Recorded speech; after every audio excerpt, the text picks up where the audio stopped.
Post-colonialism was a literature movement that took place predominantly in the early to middle 20th century. It analyzes, explains, and responds to the cultural legacies of colonialism and imperialism, and the human consequences of controlling a country and establishing settlers for the economic exploitations of the native people in their land. Now, even though this took place predominantly in the 20th century, it also depends on the cultural and political revolutions of certain countries, which may have affected the dates in which certain novels and arts works of literature were released.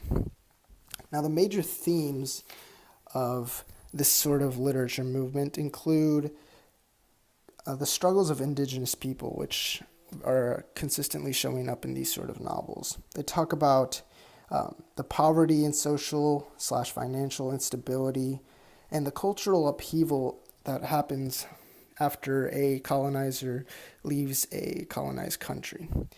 And though the countries they inhabit are considered independent after the colonists leave, the educational systems and social structures in which various characters operate tend to be the remains of old European-dominated systems, yet with a slightly negligent touch by the new governments. Thus, what it means to be a person of non-European descent in a country recently ruled by a non-native elite minority is also covered. So it actually gets both sides of the arguments of the natives and the arguments of the former colonizers in the country. And post-colonial writers also tend to portray the uncertain nationality and cultural identities of people who are trying to build young nations out from under colonial rule. This is a major theme used in some of these novels because young adults in these once colonized nations tend to have a struggle with identity and who they actually are. This is a direct result of colonization and then decolonization.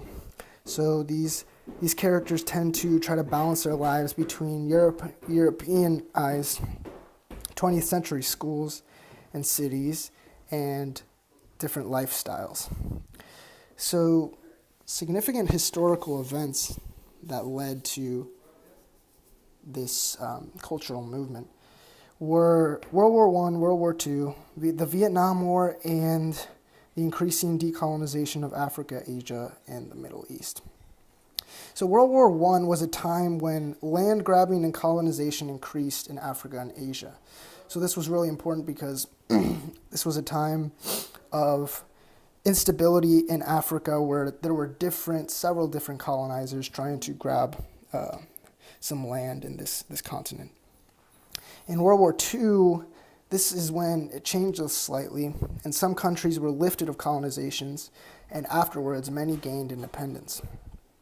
So this helped to lead to new governments, some of which were flawed, and which also affected the government and the stability of these nations. In Vietnam, this was a direct result of decolonization, this war, and self-governing, where a young nation turned to communism as sort of an alternative to colonial rule by the French. Therefore, that added to the movement of post-colonial literature. Some famous and key works of this movement include The Heart of Darkness by Joseph Conrad.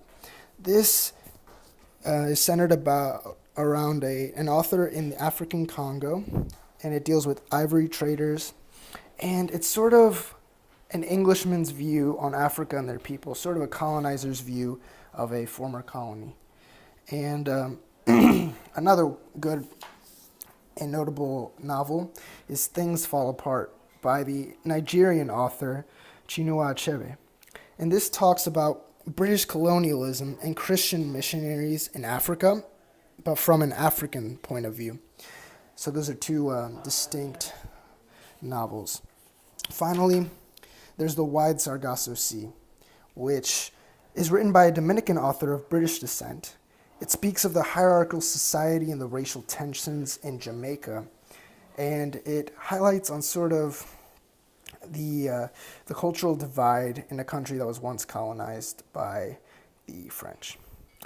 And all these books were staples of the post-colonialism movement because they dealt with racial and colonial tensions as well as the conditions that the natives faced and the way that white colonizers viewed the natives. Therefore, this movement was full of cultural. Yeah, change. You can stop it now.